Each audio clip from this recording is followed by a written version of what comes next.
We welcome you to another live edition of the Sports Box, brought to you by our sponsor, Showcase Sports in Hamilton. Showcase Sports for the elite athlete. And by our friends over at Crowdplay.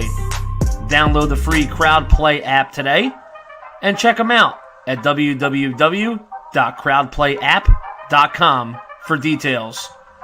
Ladies and gentlemen, it's showtime.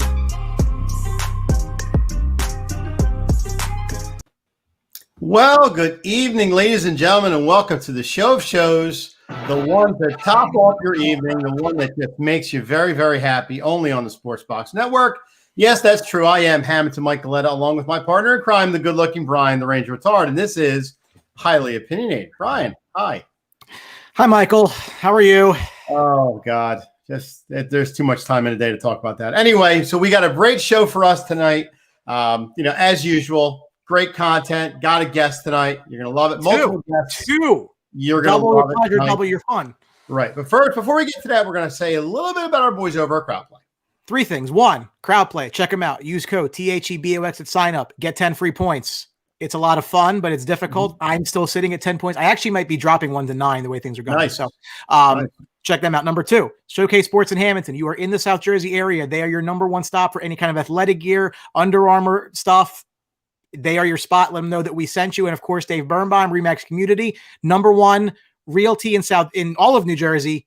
Check them out for all of your buying, renting, selling, whatever needs you may have. Michael, buy with Burn, buy with Burn, sell with Burn, rent with Burn, and get bachelor tips too. He's great at that. So yeah. So we're gonna get to the story in a little bit. We will talk about that at length. I'm not going to shy away from that. This is life, and I'm living it, and it is what it is. But tonight's first of 2 guests, we're going through a little bit of states of the teams around the league as we get closer and closer to the NFL draft coming up, really, really quickly. And our first guest we have from the review and preview show, we have our friend Tom Scavetta talking Giants with us. Tom, welcome into the Sports Box. How are you, sir? I'm doing excellent. Brian, Mike, thank you so much for having me. Really appreciate the time tonight. Looking forward to talking some Giants. Absolutely. So Giants, an interesting bunch, coming out of last season. They finished 6-10. They had a chance to win the division at the end. That was not to be. I was actually on your guys' show previewing that last game between 2 teams that were going nowhere combined. So they finished 6-10. And the one thing I think coming out of last year is just kind of your thoughts on, Joe Judge going into year 2. Did he meet your expectations in year 1? Were you happy with the progress that they made in a short period of time? Just your overall thoughts coming out of year 1 into year 2. So my overall thoughts for year 1 from Joe Judge is he definitely surpassed the expectations because he brought the team excitement, right? And as a Cowboys fan, Brian, you would know this. We really were in it late in the game for the first time in 4 years. 2016 was the last time we had beaten both the Cowboys and the Eagles. Not sweep them, but once. So this year was the first time that we did that. We actually went 4-2 in the NFC East. Now I understand the division is pretty much up for grabs every single year. I mean, it's a joke, quite frankly, but I thought Joe Judge brought a good grit for this football team, guys. They were in every game. And I think the culture of the Giants changed. The last 2 coaches we had, Ben McAdoo and Pat Shurmur, weren't really those guys. They were kind of a bridge to what was coming. And this is the first time in the last 4 to 5 years we've seen a leader in that locker room, a guy that's going to carry 53 men out there every single week. And you're going to get 110% effort. And by the way, all 53 of those guys played. All 53 of them played. There wasn't one guy that didn't play in those games. And for that, I think I'm really excited for Joe Judge going into year 2. There's a lot more in store. It's just starting here. And this is probably the first coach that you could say is going to be here for a while if you're a Giants fan. So, Tom, again, thanks for coming on. We appreciate it. My question is about the quarterback situation with Daniel Jones. Me and Brian go back and forth on this a lot, but I think Daniel Jones has done a serviceable job there. I mean, I like the pick. I like them drafting him. I didn't like where they drafted him. I think they could have got him later in the draft, but that's another segment. Do you think that, in your own opinion, that the Giants need now is a quarterback, or are there many other needs that affect this quarterback? I think Daniel Jones will be fine. I mean, do you think they're looking for a quarterback already, or are they going to hold off a little bit? So I agree with you, Mike. I think Daniel Jones is a serviceable quarterback. I think the issue is what's been around him, right? I had the same issue that you were kind of alluding to. I wanted Daniel Jones out of the quarterbacks that were available in 2019. I just wasn't expecting him at 6. I think pretty much majority of sports fans weren't expecting them to go at 6. That was more the issue. But, yeah, here's the thing, guys. When you want your quarterback, you go get him. And Washington was a threat to take him, and Dave Gettleman was convinced that Washington was going to take him. Now, was it the best value pick at 6? No. I do think we made up for it for what we got at 17 with Dexter Lawrence. But as far as Daniel Jones goes, take away the touchdown passes, he improved in year 2. The issue was, this is dating back to his days at Duke, guys. This was the 4th offense he was learning in the last 4 years. 4 different schemes in 4 years is something that's not easy to do. And Mike, are you a Tampa Bay fan by any chance? I am. Yeah. Okay. I think I remember that watching one of your previous shows. But yeah, so after the Tampa Bay game, Jones cut his turnovers in half, and he went 4-2 the rest of the way. And I think you know this. I mean, you saw signs of life in Daniel Jones. And the thing is, Jason Garrett's offense was a problem where they didn't take that many shots downfield. And then in PFF world, Daniel Jones was actually a middle-of-the-pack quarterback this year. If you really look at it, when he throws for 20 or more air yards and has time to throw, he's one of the best quarterbacks in football. If you can get protection in front of him, he has the ability to take a Josh Allen-type leap in year number 3. The problem is the line was very young and not good. The receivers couldn't create much separation, and the play calling by Jason Garrett. So those are the 3. Yeah, sorry, go ahead. I'm sorry. No, I'm sorry. I was going to say 2 years in a row, he didn't have a top 3 running back behind him either. And that kind of takes a lot of the running game off him too. And that goes into this point as well is, I mean, you take a guy 2nd overall. We can talk to the cows come home about, was that the right thing to do, at that point and longer term. I have some thoughts, generally speaking, about running backs at high end drafts, but look, they miss him on the field. I mean, look, when you put a pick into that guy, you build your offense around that guy, and when he's not there, you're going to look different. So, I mean, here we are. There obviously was an impact with him off the field, but do you have concerns him coming off a serious injury like that he's not going to be the same? And look, he's not Carson Wentz, right? Carson Wentz, for all intents and purposes, was not the same after the ACL injury. He just wasn't. That's just life, right? But the running back, the power run guy, like, I think that it is a concern, especially as you get closer and closer to when you have to kind of make a decision as to if you're going to give him the big money or not, which I think that they will, the same way Dallas did. Yeah. Just your thoughts on him and what he means to this team moving forward, whether or not he's himself or not. He means a lot, and I do think part of the reason why Jones's numbers were down was because he didn't have Saquon Barkley this past year. The Giants' offense changed once Barkley went down with an injury. Barkley is an outside zone runner, as where Wayne Gallman, the Wayne Train we like to call him, is an inside the tackles type of runner, and that's why you saw Jason Garrett's offense get progressively worse throughout the season, points-wise and yardage-wise. I think the issue for the Giants is Saquon Barkley a real good long-term investment because he's heading into his contract year. Now, we don't know this coming off the torn ACL. We've seen guys like Dalvin Cook and Adrian Peterson do it remarkably, but those are a select few. Now, luckily for Barkley, it wasn't a complete tear, so I think he should be good. Am I expecting rookie year numbers heading into year 4? I don't know. But I think Barkley's going to have to be the catalyst of the offense for the Giants in 2021. And that's where the O-line comes into play, guys. That O-line, they're young, and I think they're bad because they're young. And they improved throughout the course of the season. We went 7 or 8 straight games where the Giants had 100 or more rushing yards combined in each of those games, total wise. And the thing is, too, I mentioned how Garrett's offense got progressively worse. That was before the winning streak. I know all about that. Before the winning streak. I know all about before that. the winning streak. But as far as drafting Barkley in 2018, I was actually for it. I was still on board with Eli at the time. I was for it. You have to take the best player available. We see how Darnold may be a similar situation. But that's the point I'm trying to bring up, guys. I like Barkley. I want him here for the long haul. Bleed blue. Go Giants. Saquon is an absolute freakish athlete that you cannot replace. Yeah, and to that, I mean, real quickly before I get to my question, and I had this discussion with Brian all the time. I think Saquon is a guy that the Giants really needed because they haven't had a guy back there. You want to go back to Otis Anderson. I mean, they needed a guy that's really going to anchor this offense, and especially a young quarterback, give him some support while he's learning the system. I mean, even Dak Prescott needed Ezekiel back there to help him out to read some defenses, to have that cushion to fall back on. And that's the same thing with Josh Allen.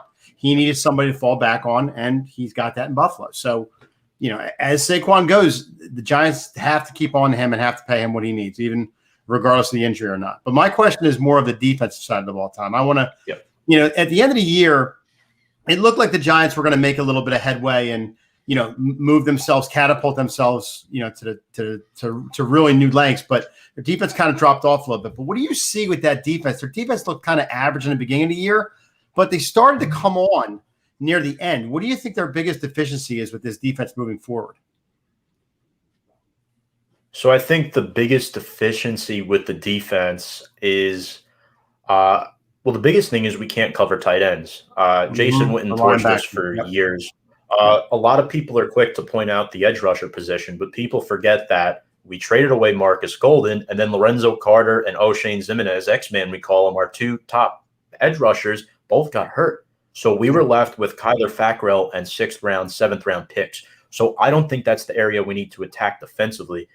I think the biggest weakness right now is definitely that inside linebacker, cornerback 2 position. I think that's big. Our secondary, I mean, look what the Giants did last year. They went out, they drafted Xavier McKinney, who fell into their lap in the 2nd round, and then Logan Ryan, who we signed for a lot less than what he was worth, and really smart move by the Giants.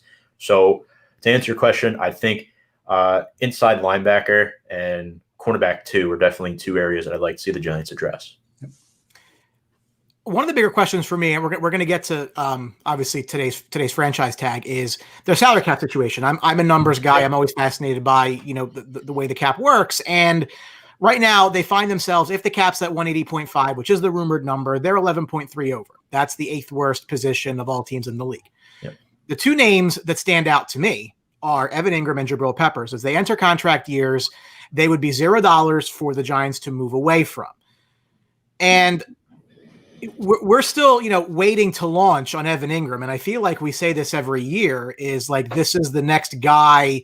We talk about the future, the tight end position around the league and how important it's gotten.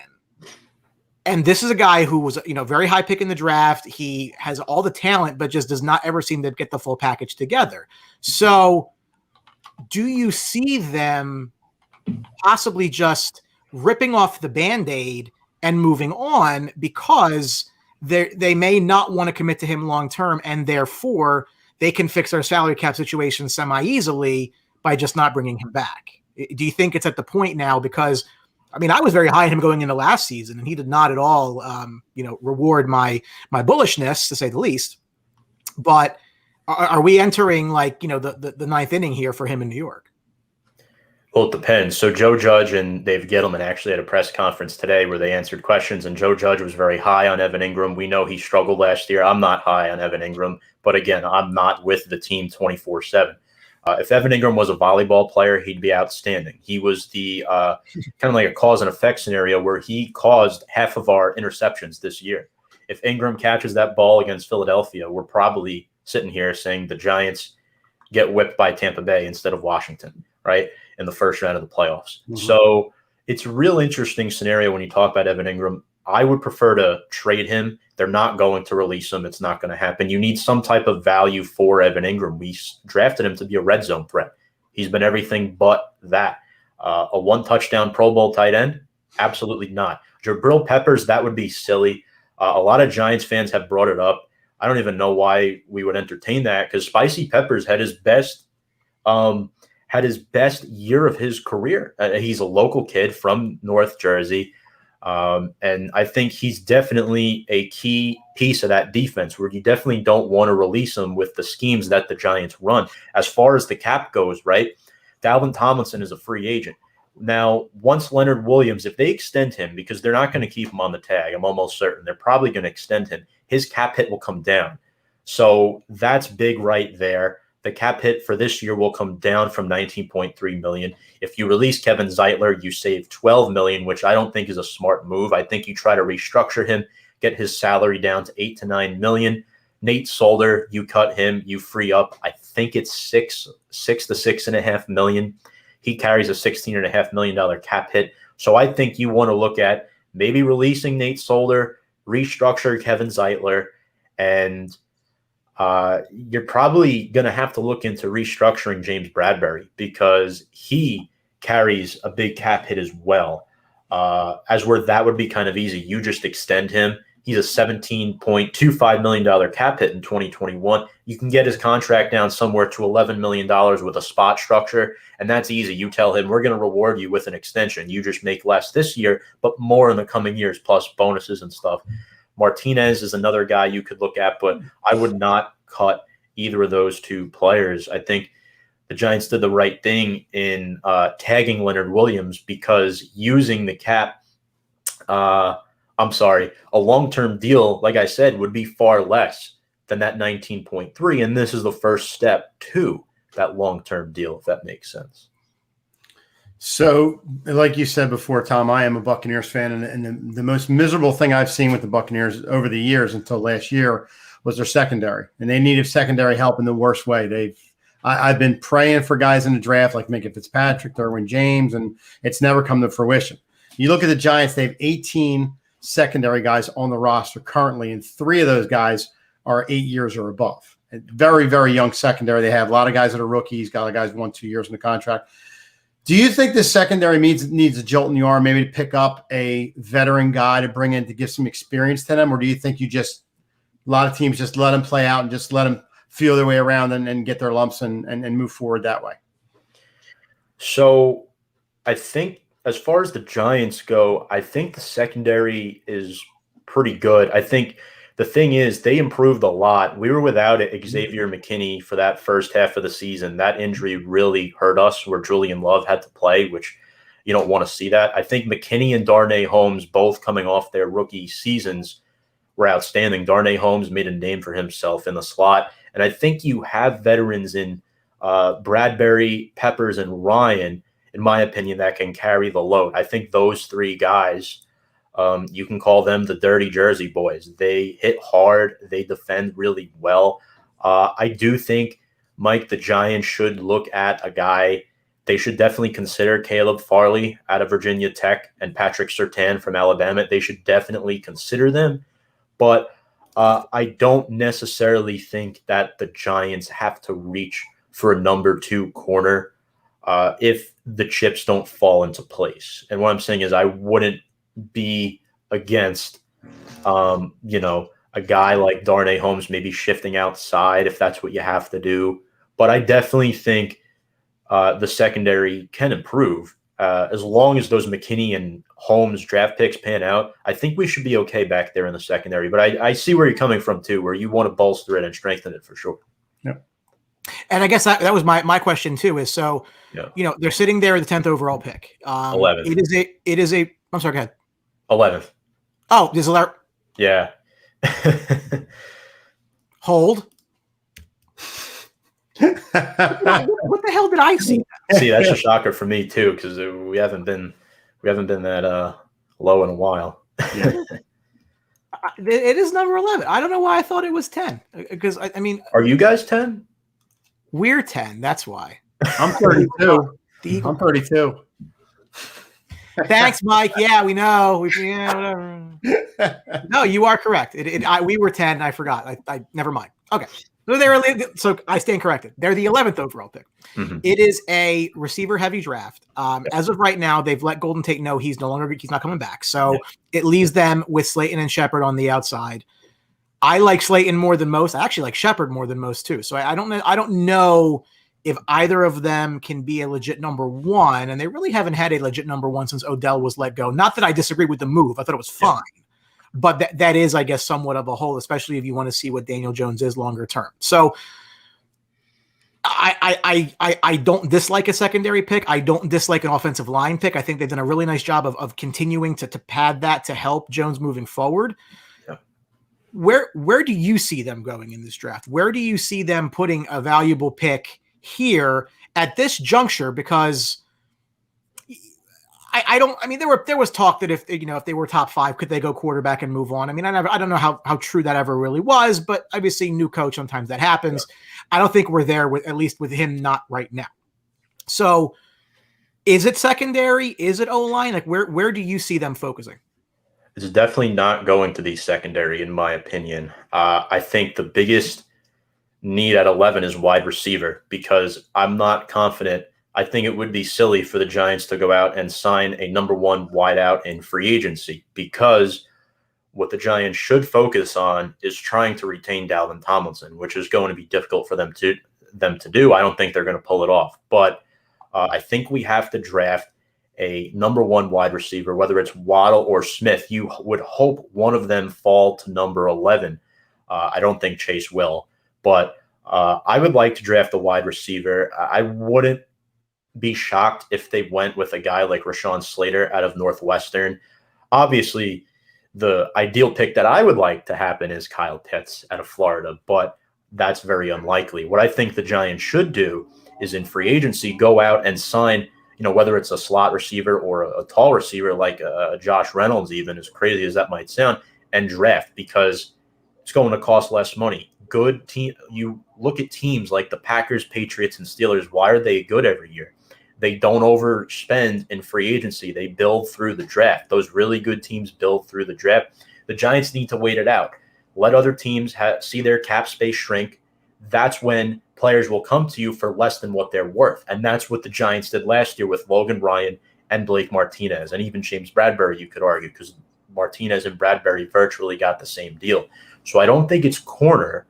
I think the Giants may try to get a number 2 corner in free agency, potentially. I'm not sure, but I think a wide receiver is pivotal at number 11. If they don't go there, I wouldn't be shocked if they take a chance on a guy like a Kwity Paye. I don't think they're going to take Gregory Rousseau. Kwity Paye or Rashawn Slater. I mean, maybe Farley and Surtain. We can have this discussion here for a while about that, but I think Waddle or Smith is my pick at 11 if they fall. And if Dallas goes secondary, I'm sure that's going to have obviously an impact on what the Giants do. A couple of comments coming in. I'll get to Henry's in a second. Henry and Dictor, your partner on your show, wouldn't be shocked if we moved on from him. I'm thinking he means Evan Ingram, which I think he hope happens, which you would know more than I. But I think he's back another year. John Suggs says the Giants could use Sewell from Oregon. I don't think he comes anywhere near the 11th pick. He's saying Alabama receiver Jalen Waddle. Henry on Facebook, could any players from the Giants be in the hot seat heading into a new league year? And I guess outside of the ones maybe that we mentioned. Could any players from the Giants be in the hot seat heading into a new league year? Well, I think the biggest one is definitely Daniel Jones, because he's heading into year 3 and he has to take that jump.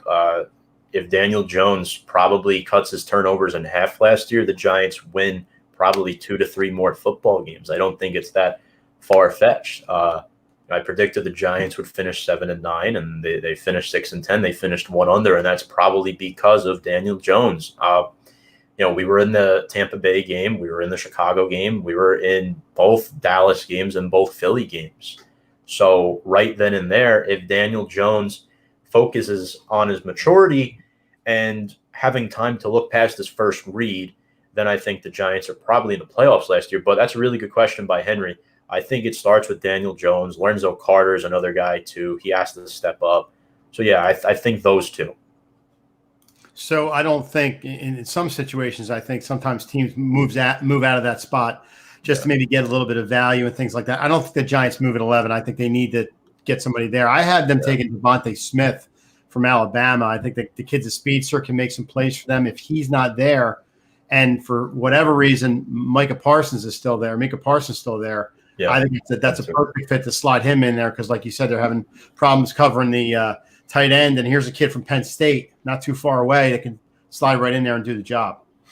And everybody wanted Isaiah Simmons last year at we picked at 4 or 6. We picked at 6. We picked at 6 last year, I think. Yep.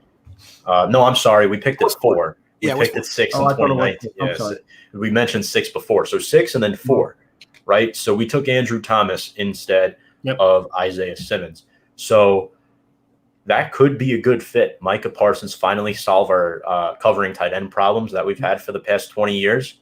Hasn't changed. So another thing, too, is the Giants typically don't draft linebackers. The Giants have not drafted an interior linebacker in the first round since 1984.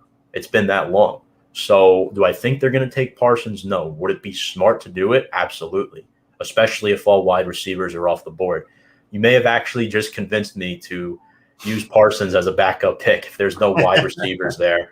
And then one other name, quickly, I just wanted to throw in there, too, that I forgot. Rashad Bateman is slowly climbing draft boards. I would not put it past Gettleman if he reaches for him at 11. As much as I don't want that to happen, it would be the classic Gettleman thing to do to take him there if the 3 others are off the board. But you don't want him to be like the Eagles and try to be the smartest person in the room and overthink the draft. We were just going over 2017 draft. They had, one guy left from that 2017? That's hideous. I mean, how is that even possible? For us, right? Yeah. I think that was Reese's last year, 2017, if I'm not mistaken. 2019, no, 2018, we might only have Barkley left. I'm not even sure. It's that bad. Yeah. Where are you on Gettleman? Are you happy he's there? Not happy he's there? Surprised he's still there?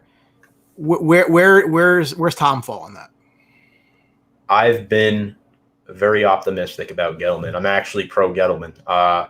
I'm not huge on him, but he's a decent general manager that nailed the 2020 draft. He was not great in the 2019 draft, but have to remember something. Gettleman inherited a mess. There's only 4 Reese picks remaining on the roster. That's, Dalvin Tomlinson and Wayne Gallman, who both might be gone within the next week or so. And then Evan Ingram is another as well. So right then and there, since then, the turnaround has not been good. It's been starting from the bottom. And I think Gettleman has made a couple of head-scratching moves. Everyone criticized the Leonard Williams trade at the time. I thought it was a little head-scratching move because he wasn't producing. Levine Toilolo, why are you paying a third-string tight end 2 years, $6.2 million? And then another one, too, I didn't really like was cutting Ryan Connolly, who tore his ACL in 2019 after playing 4 games, and then we cut him because, obviously, torn ACL could really hurt the status of your career. But he was the one player who showed promise in pass coverage. He had 2 picks in 4 games. So now we're sitting here in year 4, and we're still talking about things like the offensive line, right? Gettleman has had 3 years to fix the offensive line. It has not produced the results that it should. The Giants could have easily taken Tristan Wirfs, number 4 overall. They didn't. They took Andrew Thomas. Tristan Wirfs won the big game this year as a rookie. Mm-hmm. And Andrew Thomas, don't get me wrong, had an outstanding second half of the season, but it was so abysmal in the first half, it kind of levels out a little bit. So I'm very neutral on Gettleman, but if we don't get at least 9 to 10 wins this year, he has to be gone. That's where I stand with him. This is it. This is kind of like the Evan Ingram scenario for me with Gettleman. You didn't mention that Tristan Wirfs has the best YouTube video of a swimming pool jump that I've ever seen in my entire life. Jumping entirely out of a pool on top of the concrete. It's unbelievable. I saw that, yeah. You just like him because your team took him. Exactly. Great pick, Mike. I was having a discussion We were in the Sports Box Facebook group chat earlier today because what else is there to do, right? And the Giants came up because we're talking about favorites to win the division, and I was just surprised that the betting odds have the Giants as more of a long shot than the Eagles, who I think are just a complete dumpster fire and a disaster. So I think people are selling the Giants short. I mean, if I would be buying the Giants personally, that's a team that I think is on the upswing. And if not, then they got bigger problems. But I think there's reason to be excited because, again, a team that went 6-10 was in a bunch of games they could have won without their primary offensive weapon. I mean, I think that's, if he's there, a lot of things play out differently. And, I think Joe Judge, obviously, in year one, surpassed a lot of expectations, surpassed my expectations. The fact that Jason Garrett wasn't a total loss was a surprise to me personally because I know him very well. Little bit of that. John Suggs thinks that the Giants might be a spot possibly for a guy like Will Fuller in free agency. I don't know if they have the money. The money is an issue. Henry, again, I'm not as high on DG as Tom, but I've said many times to give him credit where credit's due for the good moves. That being said, he's right. If it's not 8 or 9, he got to go. Look, again, and hopefully we'll have you back on after the draft to kind of see how the chips fell there. But they're an interesting team because I think there are a lot of different directions they can go, and none of which would be overly surprising. I think the one surprising thing would be if they pull a Philadelphia and decide to go take a quarterback. Hopefully not. Yeah, no, for sure. And obviously, if you guys don't know, Tom and the team over at Review and Preview, they do a lot of great stuff. I had the pleasure of joining them not that long ago. It was week 17, and it was a disaster of a football game for both teams, but neither here nor there. So, Tom, where can people find you? Tell a little bit of your story. Yeah, so you can find us at Review and Preview. Subscribe, to our Facebook page, Instagram account as well. We do have a Twitter. Review and Preview, and subscribe to our YouTube channel at Review and Preview Sports. And then tomorrow night, one of our sub shows, Big Blue Avenue, which is part of our Review and Preview Sports brand, will be airing live at 8 p.m. Hank, myself, and Sam Cardona from The Girl Who Talks Sports. We're going to kind of collaborate on the Giants, talk about free agency, and kind of go more into depth as far as what the Giants might do in free agency and kind of recap what's happened so far. So for those of you Giant fans watching, make sure to check that out. And yeah, if you want to catch the next episode of Review and Preview, that's next week, Tuesday, we're going to go 8:30 p.m. I'll be back hosting that actually. So it'll be a lot of fun. And thank you guys a lot. Yeah. I mean, obviously as Ranger fans, you have an in with management. So, that's always a plus. But make sure to check out the Sports Box guys as well. They do excellent stuff. And Mike and Brian love watching you guys weekly on Tuesday nights. So it's definitely a lot of fun. Very much. Thanks, Tom. Thanks. Tom Scavetta from Review and Preview. Make sure you follow, like, share, check out their group, which is somewhat new. A lot of exciting stuff over there. We love to see it. Thanks for the time. Thanks, Tom. Thanks, guys. See ya. Take care. See ya. You too. So I just Kevin Fitzmaurice of JDF Sports will be joining us momentarily. We'll be going over the state of the New England Patriots. Listen, I think Tom was spot on with a lot of that there. They are a very interesting team because, look, they got left at the altar by what's his name down in Carolina, who was Matt Rule, who was supposed to fly up and then decided not to, show up. Very much. Who was it? What was it? What's the stupid freaking name now from New England? Why can't I think of a stupid ass name? Cam Newton? No, the offensive coordinator, Josh McDaniels. He kind of left okay. at the altar. So, neither here nor there. But guest numero dos is our friend, your favorite, Kevin Jim. I love it. JDF Sports from the gym. Look at this guy. What's up, fellas? Thanks for having me. Kev, I saw you doing push-ups and I wanted to go through a wall for you. I loved it. I'm just trying to spread some love. Let everyone know that they can do. If I can do it, they can do it. Yeah, brother, I hear you. I'm walking 5 miles a day, 6 days a week, man, for my back. I'm doing great. Hell yeah. There you go, man. Keep it up. Listen, This chair does not move. I am keeping it down. It is not flying away. So it's like I'm doing what I can. Brian, I've seen some videos of you and your son. I'm sure he keeps you on your toes. We're working on the important things in life. He's got the Rangers chant. Yeah. Listen, I'm not. There are certain non-negotiables in life. Like that's one of them. That is it. So Hey, before we get started, I got to let Mike know that a year ago I was on the show, and it was right after Cam Newton signed. or it might have been actually less than a year ago. It was a couple months ago because he signed like the summer. And me and you went back and forth, and you had said he stinks. He won't be good. And I got to say you were right, Mike. I was going to say, how you like it now? Yeah, you called it from day one, man. Well, we were on that train for a long time. Wait, and I'll give him the patent that Cam Newton stinks. Right? There it is. It's a long-standing belief on this show that we are not fans of Cameron Newton. No, and we don't like him either. No, we don't like him here, don't like him there, don't like him anywhere. No. So I mean, Boston roasted him. He had a tough time. I think he'll be back next year, though. Well, and that is one of my burning questions for sure. So if you don't know Kevin, which obviously you've been under a rock, but JDF Sports, a lot of great stuff going on with that team there. Make sure you're checking them out on all your favorite socials. They are literally everywhere. So everywhere, even in the gym.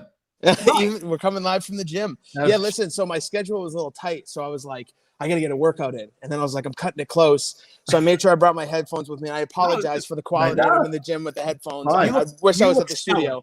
You guys look great. Sound stellar. I'm just trying to live up to the Sports Box name. Hey, we appreciate that. So I'm going to stoke Mike's ego here for just a split second because you two are invariably linked for obvious reasons. Yes.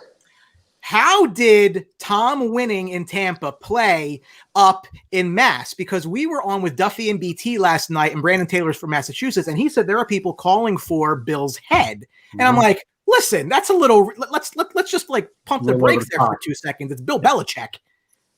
Yeah. Is that legitimately going on right now? Are people up there that angry? And where is the anger? Is it angry that Tom went and won, and that tarnishes Bill? What's kind of that story there? So I'm going to start off by saying you guys are. I know Brian, you're from New Jersey. Mike, I think you're from New Jersey as well. Yeah. So you guys, have the Jersey, the Giants fans. Philadelphia has some pretty rough fans, but as you probably can tell, working in the sports media industry, New England has some terrible sports fans. And we have been so spoiled for 20 plus years with Tom Brady's greatness. We have had football in January every year, except for the one season Tom Brady didn't start when he tore his ACL. We have had exceptional football, great basketball, great hockey, great baseball. It has been a pleasure to be a Boston fan since I've been alive. They will rip anyone and anything apart if they don't get their way immediately. So there's a lot of fans that are very happy for Tom.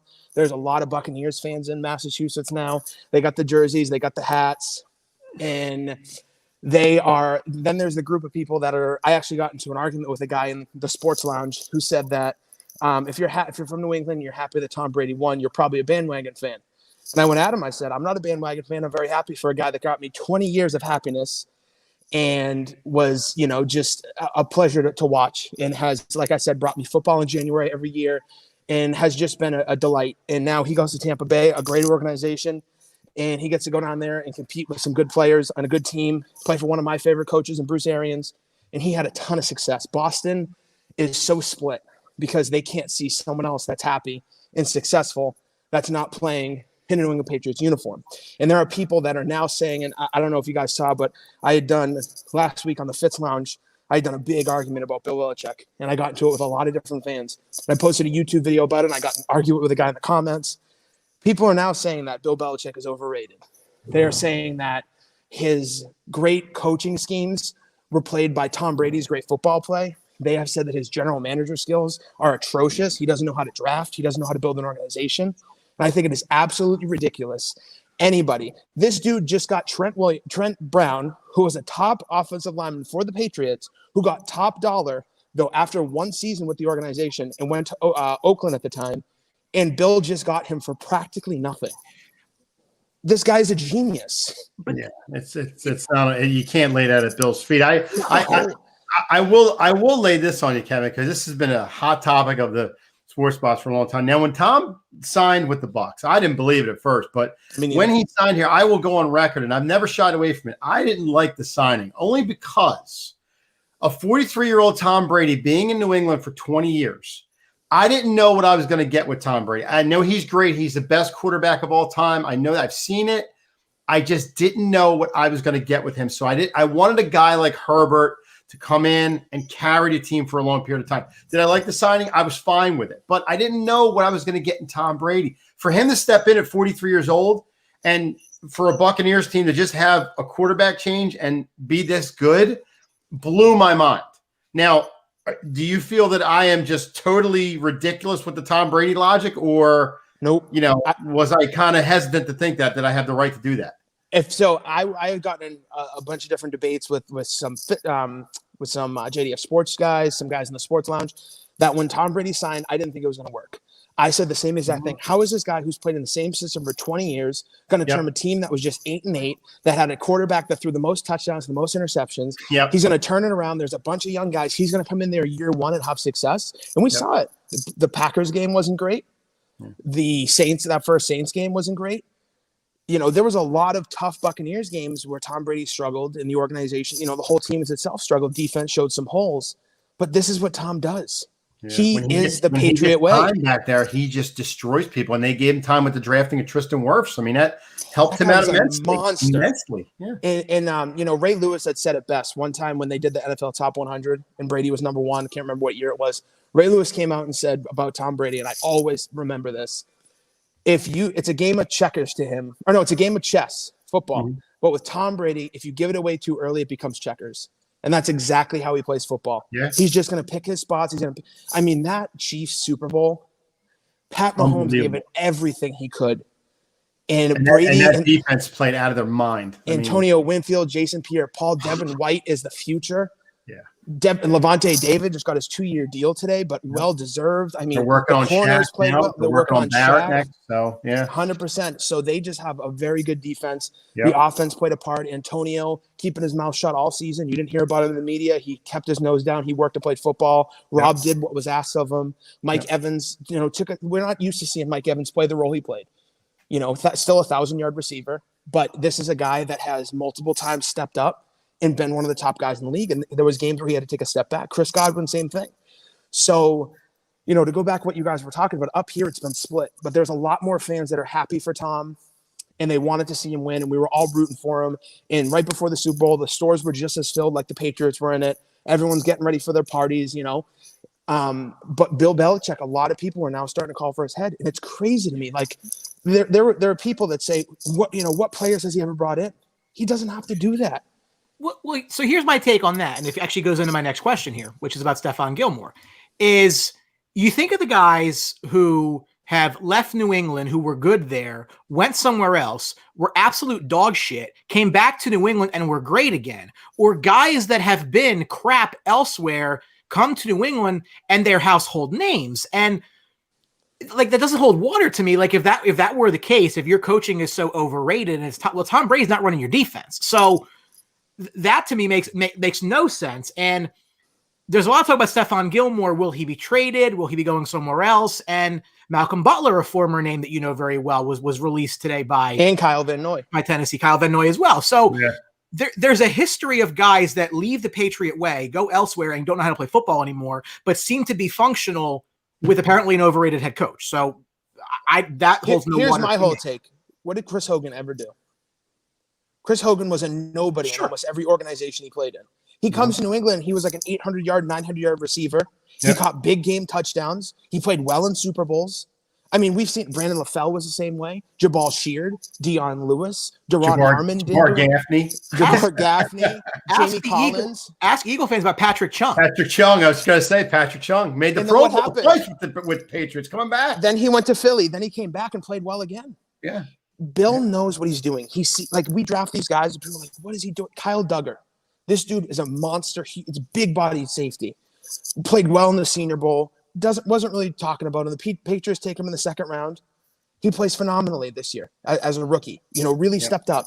Bill's not the great at drafting because people, when you think of first and second and third round picks, and we don't normally have a lot of first round picks, you think of these guys that are going to come in, turn your organization around. You're going to think of the Rob Gronkowskis. You're going to think of the Chandler Jones. You're going to think of all these guys. No, the Patriot way is built on putting a roster together that doesn't have too much money invested in it and bringing in the guys that Bill wants in those situations to play great football and do what is asked of them. That's the Patriot way. He gets the most out of each player. I mean, Dion Lewis was playing for the Cleveland Browns, was doing absolutely nothing. He came to New England. This guy was a Swiss Army knife. They lined him up at slot. He came out, he could run. He could catch passes out of the backfield. Then what happens? He leaves. He goes to Tennessee behind Derrick Henry. Nothing. Goes to New York behind Saquon Barkley. Nothing. Trent Brown just got cut, like we were talking about. He was nothing in Philly, too. Trent Brown just got cut. This was a guy that played for the 49ers organization, wasn't a starter. We bring him over 1 year, went all-pro left tackle, one of the best in the league, gets a huge bag from the Raiders, just gets cut after this year. Happy to be back. We're happy to bring him back. We get nothing for him. He restructured his deal for less money. This is what Bill does. And people are upset because we're not bringing in Kenny Galladay's and Chris Godwin's, and we're not on the phone with Yannick Ngakoue, and we're not, why aren't they trading for Matt Stafford? Why aren't they trading for this guy? That's not what Bill does. Yeah. Bill finds the guys that are going to play well in his situation. So a guy like Stephon Gilmore was a huge shocker because we paid for him in free agency. We gave him $60 million. And people were like, what the heck is going on? The guy wins Defensive Player of the Year, and this is the year. Wins Defensive Player of the Year, has a solid year last year, gets hurt towards the end. Bill is going to let him go because that's just what Bill does. Chandler Jones was the same way. Jamie Collins was the same way. Mm-hmm. He gets the most out of you. He squeezes all the juice out of the orange, and he lets it go to another team. He loses his value, and then he gets you back at the end of your career for nothing. That's the Patriot way. That's what Bill does, and that blows my mind when people are like, this guy's not a good GM. Yes, he is. He's one of the best. You think the Houston Texans would love Bill Belichick as a GM after having Bill O'Brien? There's so many organizations that would kill to have him. And then on top of that, he's a great defensive-minded coach, and he knows the game of football. Yep. It's crazy to me. I've said for many years, the biggest defensive weapon that team has is Bill. He's gonna put you in situations that you don't even know what you're gonna do. He's gonna break down your offense. He's gonna get inside the offense. I mean, look at Pete Carroll, Russell Wilson, and Marshawn Lynch. This team was unstoppable a couple of years ago. Bill got in his head, and what does he do? He throws it instead of running it with one of the biggest power backs in the league. This guy outcoaches everyone, most people he plays against, except for Tom Coughlin and Doug Peterson. Mike, I'll give this one to you because I know you're very interested in the topic. So you're talking about they're bringing Cam Newton back. I mean, why? Did you guys get a chance to see him on Brandon Marshall's podcast? I did not. Was he dressed in an $80,000 outfit? Because he sure looks like the guy from The Mask. The top hat, the bracelets, the jewelry, the tie, everything. But yeah, I mean, got mad at a high school kid because the kid yelled at him. Yeah, and he screamed at him. Yeah, he did. Class. That's all maturity there in Cam Newton. Guy sucks on the field. And he's yelling at a high school kid. Unbelievable. So the thing with him is that he was on Brandon Marshall's podcast, and he was talking about the Patriot way. He was talking about Bill Belichick and the New England Patriots organization. And when you listen to him talk and the way he was talking, it sounded like it's unfinished business. And Bill has a plan. Bill knows what he's doing. We saw the Trent Brown move today. I'm sure there's going to be plenty to follow. The Patriots have the third most cap in the NFL. When has that ever happened? They don't have any really big names on the books. So with Cam Newton, I see it as there's not a whole – the only other team that I could possibly see him going to is Washington with Ron Rivera. Mm-hmm. Other than that, New England's his place. There's Alex Smith. There's Mitchell Trubisky. There's Cam Newton. Fitzpatrick. Marcus Mariota. There's a couple of guys out there right now. But I feel like there's just unfinished business with Cam Newton. You bring him back for another year. They're not like it's no surprise to anyone that the Patriots don't have a roster right now that's going to take them to a Super Bowl. But Cam Newton's a great guy to fill in until you figure it out. Well, I beg to differ. I think if you want to bring Cam back, that's fine. Or if you want to bring Fitzpatrick in and let him sit behind Stidham, because Stidham is the guy that you brought in 3 to 4 years ago to run this team. And I hear people say, well, it's too early. He's too young. It's been 3 years. Get him in there. It's a perfect opportunity to see what you have in him. Keep him on the bench and say he's too young. Then get rid of him. Then go kiss Jimmy G's butt and bring him back to the Patriots. That's another name. Be quiet, right? I think that Jimmy Garoppolo. I mean, we've heard reports that Jimmy Garoppolo is their plan A right now. Bill won again, unfinished business. Bill feels like Jimmy's probably still has something. I mean, this is a guy that was in the Super Bowl not too long ago. He's a great. We saw him when he did play. He was a good game manager. He's not a. I wouldn't consider him a good. Yeah, he knows the system. I don't think he's a good quarterback, but I don't think he's ever reason you're going to lose games. Cam Newton last year was the reason why we lost a lot of games. But to Cam Newton's credit, we had a terrible team. That offense was a bit. Jacoby Myers was our number one receiver. No Julian Edelman. We couldn't really get the run game going. We had a couple of holes in the offensive line. We had 9 guys sit out. I'm not making excuses. The team was what it was, but Bill even said it. They had nothing to work with. You brought in Cam Newton on a vet minimum contract to see what you had. And I think that it's going to be one of those situations where let's see if we could put a solid team around Cam, or they're going to go after Jimmy Garoppolo. And do I expect Cam to come back? I do. Would I be upset? I'll give it another year to see what he does, but I don't have much expectations for him. Kevin, you know we love you, and I know we hate Cam Newton, but my God, he's awful. And if I hear one more player say, "Oh, well, he won the MVP in 2017," that was 4 years ago. A long he time hasn't ago. played good since. He stinks. Yes, Ever it's since been a he long kept getting time. hit in the head and they stopped calling it, he is not the same player. He's looking for calls. He doesn't run, and he's so inaccurate. I could throw better than Cam Newton. He doesn't have the arm strength. I need to smoke. I don't even smoke. I need to smoke already. They appear primed to me to make a lot of changes. You brought up the cap space. They have $66 million available against 180 if that's what the cap is. You look forward into next season. They have 25 guys on the roster for 2022. They only have $57 million allocated. The only guy who signed for more than $8.2 million is Shaq Mason. So, this roster is really going to be very, very different next year and the year after. Why is it that, for example, like a Joe Thuney, who they have no other left guard on the roster if he walks, they're not going to franchise him, and he's going to test free agency now. That seems like a major hole that doesn't need to be. But again, is that bill being built?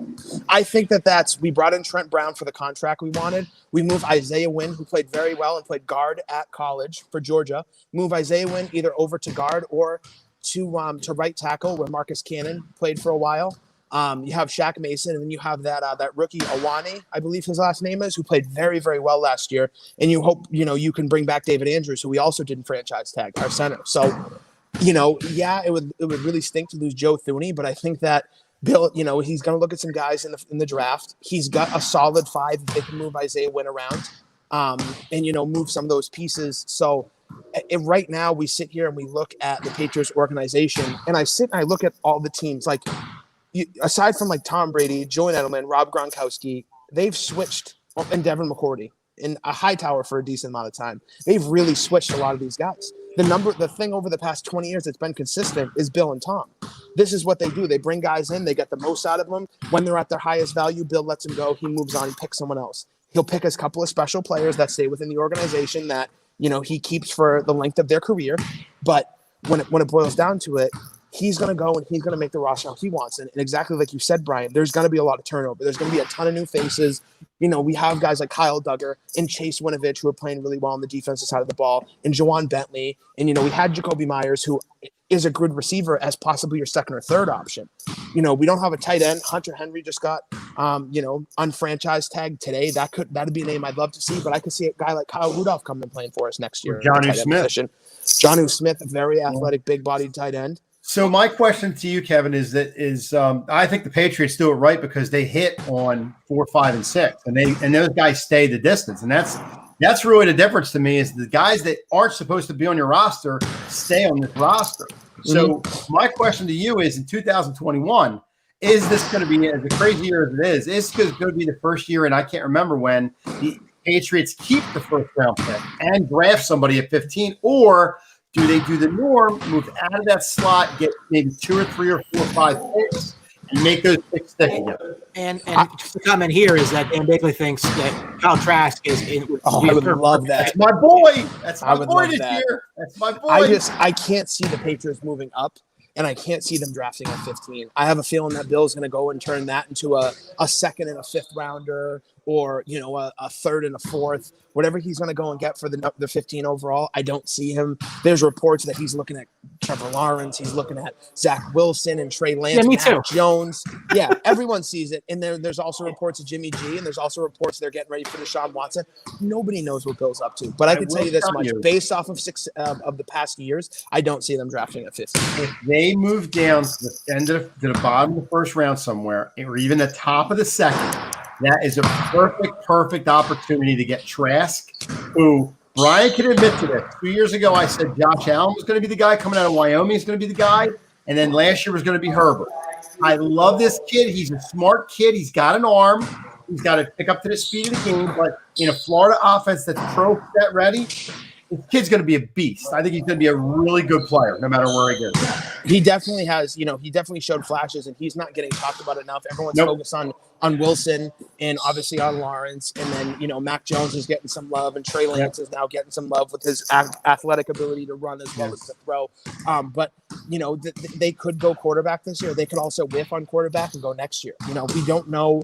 Bill, I'm sure he has some sort of plan. Bill can't just sit back and watch all these teams get better around him. Last year was the year to sort of evaluate and reset, and I think this is the year that he starts to execute and put life after Tom Brady to play. They have to, yeah. Well, you look great, by the way. You look great, Brian, and you, Mike. I try to miss. So continue the good work there. But for our fans who don't know where JDF Sports is, I don't know how that's possible. We've known you guys for quite a while. We love seeing the growth that you guys have there. A lot of good stuff going on. Again, bring it in. There we go. So check out JDF Sports on all the socials. But Kev, give me your elevator speech on why should our fans check you out? Elevator speech. If you guys like the Sports Box and you like what they're doing, definitely keep on following them. But a change of pace and sort of a different environment. We try to do at JDF Sports. We try to have a different approach to the way that people deliver sports. And there's a lot of bits of the Sports Lounge. The Sports Box in JDF Sports. You're going to see a lot of the 3-Man Weave, another podcast we work with. We've started that group, and we've sort of all worked together, and we try to deliver engaging, as you guys do. We try to deliver engaging and entertaining news. None of us are professionals. We're all just like everyone else. We're the average Joe. It's just that we're, have the balls to get in front of a camera and a microphone to talk about it. So if you guys like the Sports Box, you're gonna love JDF Sports and what we got going on. There's a lot of similarities, and there's also a lot of differences. And we're trying to grow and try to deliver it in a way that people are going to find relatable and people are going to enjoy, and we're going to have fun and get heated debates. So you can check us out on Facebook, on Twitter, Instagram, YouTube, TikTok, Twitch. You subscribe to our podcast anywhere you get a podcast. Right now we have Puck Off. So if you're a Hockey's fan and you want to go talk to the Rangers, make sure head on over to JDF Sports right now and go tune into Chris Nozak and Dylan James for Puck Off. But, the Sports Box is great. You guys are doing an awesome job. You guys have inspired us. We've worked together for a while, and you guys have really helped us out along the way, and we hope that we've helped you out. But, you guys got a great thing going on over here. I don't think Thanks, Showtime Kevin. From 3-Man Weave likes me very much because we have different opinions on Dak. Oh, yeah. He was going at it in the comments yesterday when I was saying, this wasn't it. But, hey, here's my question for you, Brian. As a Cowboys fan, do you trade Zeke? Uh-oh. Any verb that you want to pick that removes him from the roster, I'm probably good.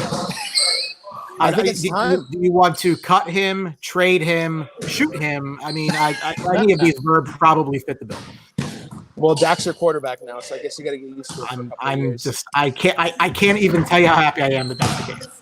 I'll tell you, Kevin, we love doing spots with it. I'm just going to give you the heads up here. Mid-season, if we talk again and you're still defending Cam like you are, we're going to have to talk about cutting these short, going different routes here. So I'll take it. Well, hey, thank you guys so much for having me. Thank you. It's been a pleasure. I want you guys to come on and talk on the Fitz Lounge with me sometime. Absolutely. So we'll have to set that up on some Monday night. But you guys keep doing great things. You guys have an awesome brand going here, and you guys are doing phenomenal stuff. So keep it up. Love it, Thanks, Kevin. Thank you very much. All right, guys. Have a good one. I'll see you. Care. Kevin from JDF. So, man, defensive Cam Newton, man. Listen.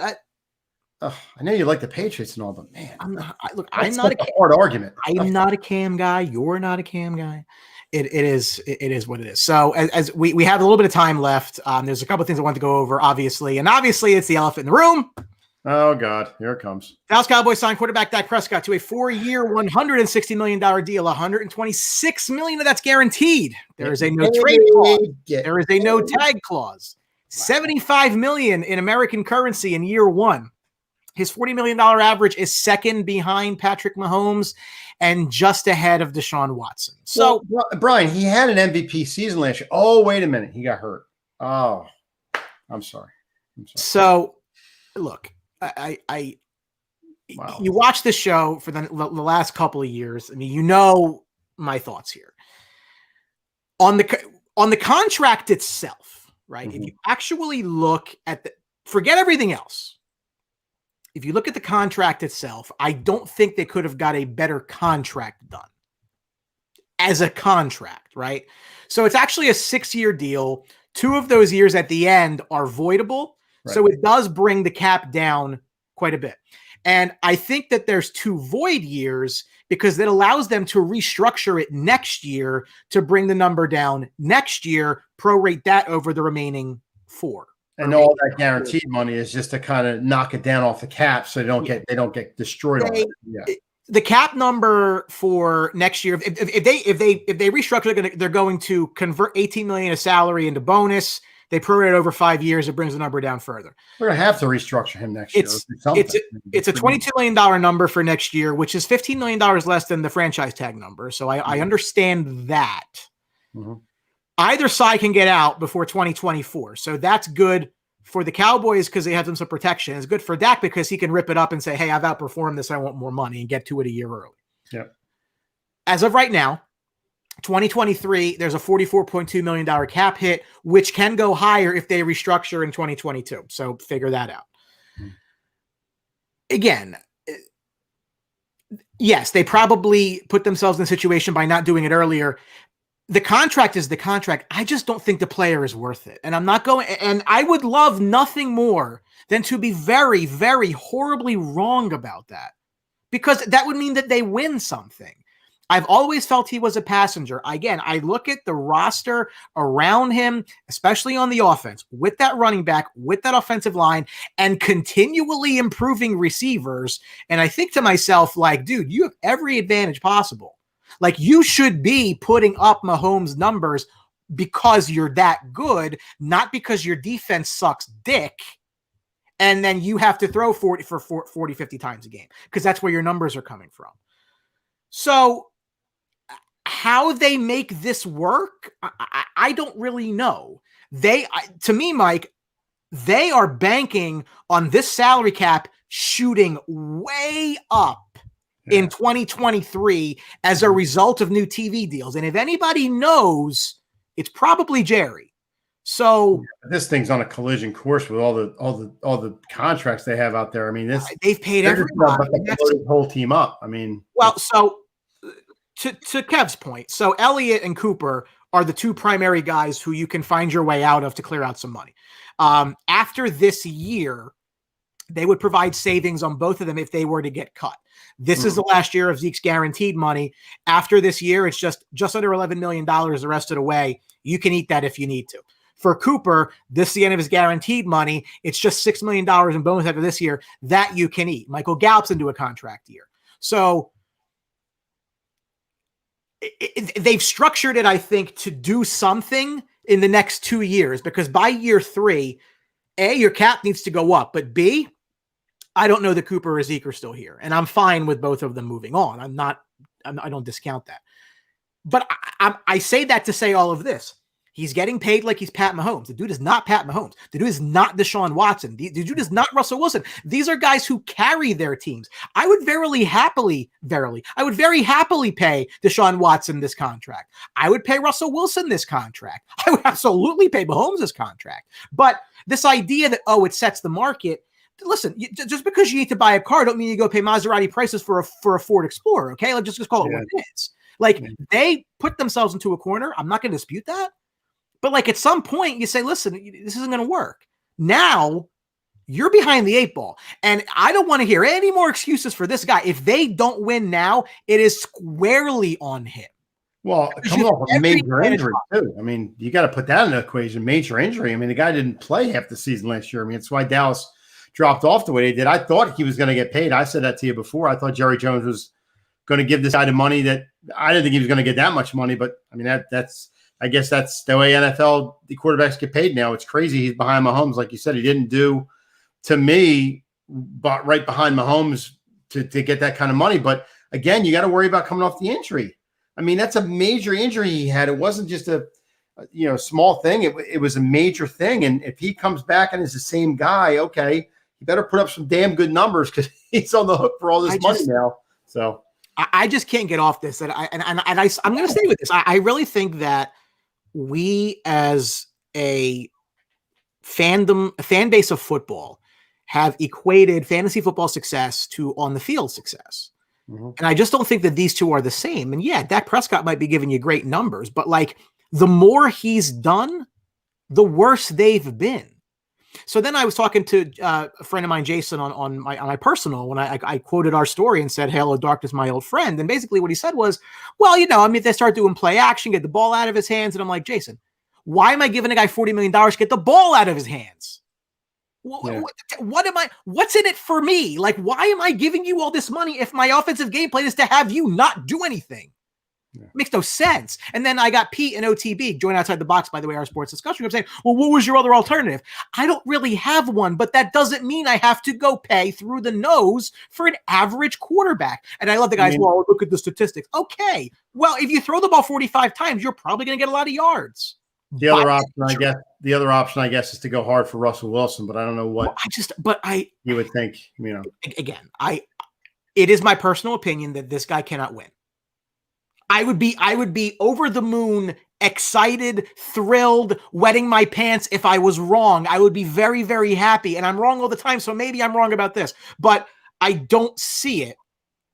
And I think this is going to come back to bite them. I think this is Jerry basically, okay, well, I screwed up. I should have signed you 2 years ago. Here's $40 million a year. And frankly, who are happy campers on a day like today? Lamar Jackson, Josh Allen. Yeah. Guys, the next wave, Justin Herbert, the next wave is going to break 50 million. Oh, yeah. Because this is where we are, especially with the cap potentially going up. So, look, people can attack me all they want to. I'm not going to stay. I do not think this guy can win a championship. And people bring up a guy like Dilfer. Oh, Dilfer has a Super Bowl. Dilfer had an elite defense. Oh, Dilfer had an elite defense. He didn't hardly have any stats in that Super Bowl. $2. How was the defense? Okay. It was you going to give me Brad Johnson win a Super Bowl and tell me he's great? Yeah. John Lynch. Then I got this guy. Like Jeremy, you just don't get it. Like, I don't like that's I cannot be happy about it. Right. Like, I don't got to do this. And that's what you do all the time. I would love to be wrong about Dak Prescott. Trust me when I tell you. I'd be the happiest guy in the world. And I'd be like, oh, you said he sucks. I'm like, what the hell do I know? They won a Super Bowl. Right. Whatever. It's not there. But I don't know. And I think that they're going to have some issues keeping guys. I think, the nails in the coffin of Michael Gallup. And obviously, Lamb is Lamb. And I love having CeeDee Lamb. I don't like where they had to take him, but it is what it is. I think CeeDee Lamb's a replacement for Cooper because they know they're going to have to dump Cooper. But Gallup's in a contract year right now. He's nothing. They need to figure him out because if they wait till next year, it's only going to get worse. They're going to have to get very, very creative in the next couple of years with this team. But that's the point. Mike, if you can't win when the quarterback's making no money, how are you going to win when they're making $40 million? And I said it today, in Outside the Box. I said, listen, if you as a football fan take pride in your quarterback or your running back or your wide receiver's high salary in a league where every team can only spend the same amount of money, you need two things, a calculator and life rehabilitation, because there's nothing to be proud of. Right. No, you're right. Like all you have is this to pay your team. You give that much of it to one guy, it's only the rest you have to pay your team. This is very simple mathematics. So I don't get it. Don't understand why people get excited about, oh, look, Dak got paid. That's great. What's he going to buy you lunch? It's ridiculous. Hey, quick little tidbit for you. In the first half, 3:55 left, the undefeated Gonzaga in basketball finished the regular season 25-0. Are losing by 8 to BYU right now. So just to give you a little update. Gonzaga, the Zags, struggling a little. 6 in the second half. Yeah. So listen, it is what it is. We're not going to change it now. He's there for 4 years, potentially longer, and we'll see what they do. It worked out, yeah. I am not very happy about it. If they were to just hypothetically, they cut him in year 3. It's a lot of cap.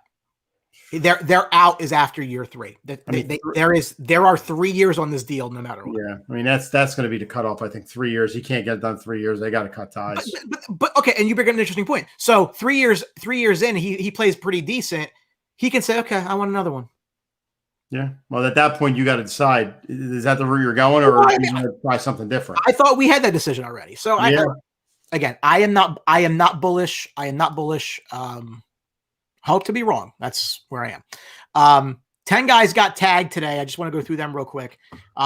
First and foremost was Chris Godwin, wide receiver for the Bucks, $15.8 million. I think Bruce Arians said, "Hey, we're not leaving you. You're not going anywhere." Yeah, he wanted to get paid, and they're going to pay him. So, were you surprised? No, not really, because I knew they wanted to keep him. I just didn't know what price, and I thought they would tag Shaq first before him. But I'm okay with them signing Godwin. He was a big part of the offense last year, big part of the offense the year before. Got stand-up guy, does his job, is healthy, toughs it out. I don't have a problem paying him. I just with them signing David today and then them signing Godwin and they're talking to Shaq now. If they sign those three, I don't think there's any kind of free agents coming to the Bucks. But they can keep the team intact, you're fine. Sure. So. Yeah, no upset there. 65 catches last year, 840 yards, 7 touchdowns, made the Pro Bowl. I mean, look, you keep him there. Whatever Tom wants, Tom gets. Yeah. And that's the story. Yep. Safety for the Jets, Marcus May, franchise tag, $10.5 million. Joe Douglas is looking to get a long-term deal done with this player. A lot of and that's the case for a lot of these guys, is that they want to get a deal done, but it's just not there yet. So they obviously lock him up. Taylor Moton, offensive tackle from Carolina. He's a guy who has started every game the last 3 years. So that's a very important piece for an up and coming team. And you're going to bring a young quarterback in behind Bridgewater to play over Bridgewater. You need some protection. So 13-6 on the tag. Allen Robinson, second time. Yeah. He was tagged by the Chicago Bears, 16.4. And this feels like the story that never ends, because we keep hearing how he's going to get traded. He wants out. They just can't let him go. I mean, they have nobody. If he's coming off it. Go, I mean, you're struggling. But now they tagged him again. I'm surprised they tagged him again. I really am. 102 catches was a career high for him. The tag's the tag. I mean, they can't do it a third time. But no. He. It's just surprising. I'm really surprised they tagged him again. I mean, but he's a guy. They really didn't know what to do with him. So, but his numbers are stellar. Yeah. Considering everything else that goes along there. Yeah, considering he's got Mike Glennon and Trubisky and Foles throwing to him. So. Yeah. I mean, that's what I'm saying. It's like you are bad. Or was going to have Foles thrown to him. I don't think you will. So. Yeah. But I mean, obviously a phenomenal player, and hopefully eventually he gets whatever he needs. Cam Robinson was a bit of a surprise. Offensive tackle out of the Jags, 13.6. Again, obviously he started all 16 games last year for a bad team. If you're taking Trevor Lawrence, you obviously want to protect and keep him upright. So it's your investment. Yep. Not super surprised there. Brandon Scherf tagged again, $18 million. Who do you tag on the Washington team? I mean, besides. But he's another one that they're working on trying to, keep longer term. Sure, because you're going to have a young quarterback there come in, and you need to protect your investment again. So, I mean, a lot of teams know that they're getting quarterbacks this year, so they got to get the offensive lineman in and lock them up a little bit. So, yeah. So no surprise there. Justin Simmons, free safety out of Denver. Again, his second tag, 13.7. Yeah. We brought it up with Thomas Scavetta from Review and Preview on our Giants segment there. Leonard Williams, the defensive lineman, second tag now, 19.3. But and he said it, and I think he's right. There'll be a long-term deal done here to bring that cap number down, because the Giants are $11 million over at the moment. So you can probably see some savings specifically from just that contract as well. Surprise Marcus Williams for the Saints. He started 60 starts in his first 4 years in New Orleans. This was a bit of a surprise that he was just not somebody who you heard was being discussed, in as far as the tags go. No, another team where they got to work on defense, and he's the guy that anchors it back there. So, right. And then obviously Dak Prescott was tagged by the Cowboys. Simply procedural. Yeah. Not exactly any kind of a surprise there. Now he can't be tagged again. But there were a couple of players who didn't get tagged. For example, Aaron Jones. Your surprise? A little bit. I mean, that's why they brought in why is the name escaping me? That's why they brought in who was the running back. Say it again. AJ Dillon? Yeah, that's why they brought in AJ Dillon, because they knew that Jones coming into this year was going to be an issue, and if they had to clear space, they were going to hopefully slide him right in there. So not really horribly, but Aaron Jones had a good year, contract year. Somebody's going to pay him, so he's going to get his money. This is why do we keep doing this? Yeah. We can keep going if you want. I don't even know what that. You know what? I don't even know what that means. So I'm gonna just ignore that. Aaron Jones. You mentioned Aaron Jones. Guy like Kenny Galladay, free agent, didn't get tagged. Yeah. Chris Carson, Hunter Henry, and Jonnu Smith. You brought the tight ends, who I would love to see Hunter Henry in Dallas. I would love to see Hunter Henry in Dallas. Carson. I mean, that's he had a good year, but there's probably some health issues because he's got running backs. For that. We talk about it. Running backs. Yeah. Shaq Griffin in Seattle as well was not franchised the corner there. So, it's just starting. I think we'll see a cap number soon as to what that number actually is and what teams are going to have to work with. And listen, there's going to be some movement because again, you got at least 8 or 9 teams, maybe 10 that are over the cap right now. And the fun part of the NFL. Yeah. The moves. I love the moves. So as we get closer and closer to draft, we'll be doing, states of the teams for a lot of teams in the NFL. We'll have people on to talk about their teams and where things are going to go. And obviously the NFL draft is one of the funnest shows that we do. Mm-hmm. Fun. Is that a word? I don't really know if that's a word or not, but I'm going to say funnier that it is. Sure. And I am keep talking. I'm working on a bit of a surprise for you. Okay. So real quick, the Levante David pick or contract. Out of the 3 guys that, the big 3 for the Bucs were Godwin, David, and Shaq Barrett. I honestly thought Barrett was going to be the last guy out because he got the ring. They were going to franchise him. Guys that get the ring and are begging for money all year, they're going to go somewhere and get paid. They got the ring now, so there's really nowhere to go for Super Bowl anymore. But not for anything, but everybody loves playing with Brady. I mean, Mike Evans said he'll work his contract differently if they keep the crew together.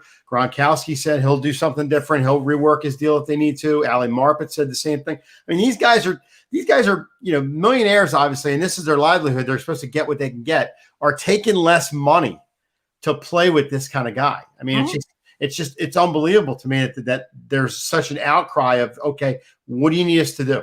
Which is awesome for me. I mean, keep the whole gang together and let's go for another one.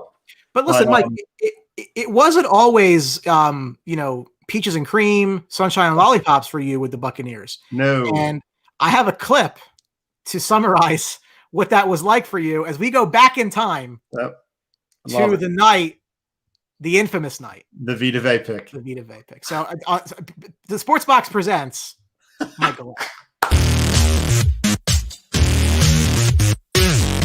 The Bucs are staying here, taking a defensive back. I'm telling you, they're not moving down. I'm telling you, it'd probably be smart for them to move down, but I just hope they get Fitzpatrick and not Derwin James. The only thing that could happen is that they move down and think they can get Fitzpatrick. Derek. Is that they can move down and get Fitzpatrick. The Bucs traded to the Bills. Traded the pick. Yeah. But I want Fitzpatrick. I don't want James. I want Fitzpatrick. Jesus.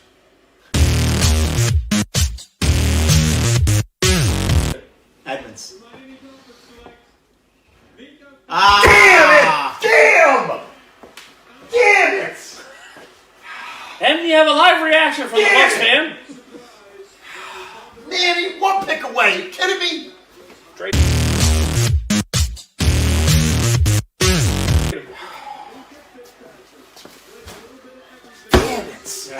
You were mad. You kind of knew that was coming though. Shit. When they didn't get Rosen, they had to switch up their They're thing. gonna get Derwin James. Damn it.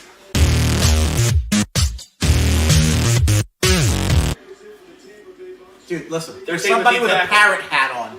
Is this is your fan base? I'm just letting you know. There's somebody with a goddamn parrot hat on. So they traded back to 12 to take a lineman. Oh, God, don't say that, please. It might be good just for like reaction purposes. This is Derwin James.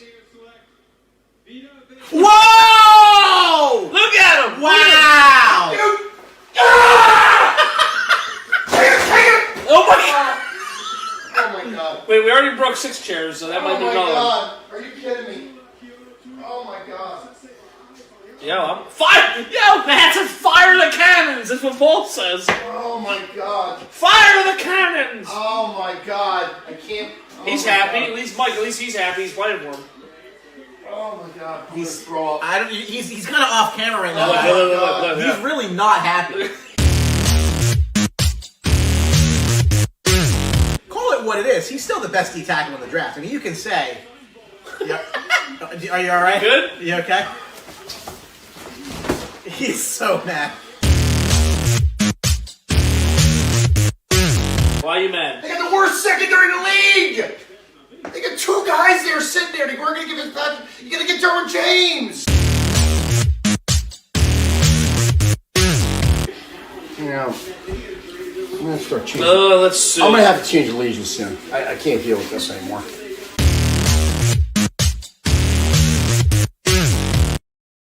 And then he's Super Bowl like an asshole. It's so funny. Every time we watch it, I just get more and more enthused with watching it. It's just so funny. It's just, because I said Derwin James. I wasn't big on Derwin James. I mean, listen, not for nothing. He hasn't finished 2 seasons yet. He's a great defensive back. He hasn't finished 2 seasons yet because of injuries. But even so, I would have been happy with a defensive guy that year. I didn't think Vita Vea was the pick. So, but I couldn't tell. I couldn't tell that you didn't think that was the pick. it worked out. It worked as Oh, did it? Oh, why? Oh, okay. Oh God, that's so funny. That was your surprise for the evening. Thank you. I appreciate that. And I appreciate everybody watching the Sports Box, our highly opinionated show every Tuesday night at 8:30. We will be here. We will have fun. We will have guests. Oh my God. We will have the Vita Vea pick hopefully every week. That'll make me laugh. Special thanks to Tom Scavetta, Review and Preview. Check them out. A lot of great stuff going on there. Obviously, Kevin Fitzmaurice from JDF Sports. We love those guys. Check them out as well. I always say when it comes up, one of the best parts of doing what it is that we do is some of the great people that we've met along the way. And that includes JDF Sports, A2D Radio, Review and Preview, Duffy and BT. I mean, there's so many, and I don't mean to, if I'm forgetting you right now, trust me, I care. I'm 37 now and Alzheimer's hitting in, but game-winning drive. I mean, there's so many people that we've come across doing what it is that we do.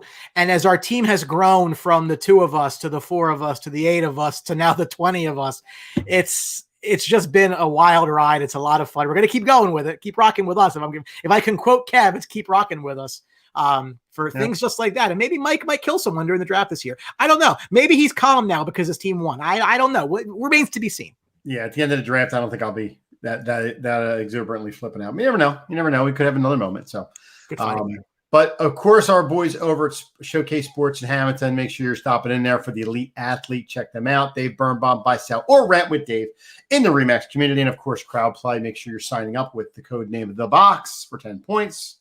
You're going to need it because it's a fun game, and we both stink. So, for myself, Hamilton Michaeletta, and the lovable Ranger fan Brian, the Ranger Retard for the Highlight. No. So did the Flyers. So nothing they want to shoot at, didn't they? Oh, they did. Oh God, I haven't even been watching it. Oh, great. They beat Buffalo. I mean, Buffalo stinks. Congratulations. Yeah, congratulations. Beat Buffalo. Great. So for the highly opinionated crew, thank you for watching, folks. We will see you next Tuesday. Have a great week. Take care, guys. See you.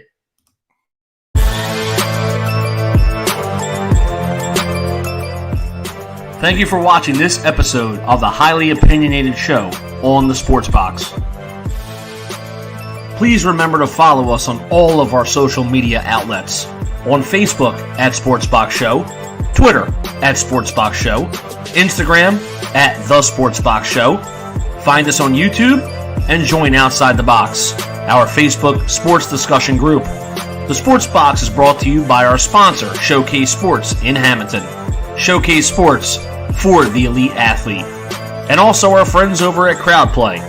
Download the free Crowdplay app today and use promo code THEBOX at sign up for 10 free points. Thank you for joining us.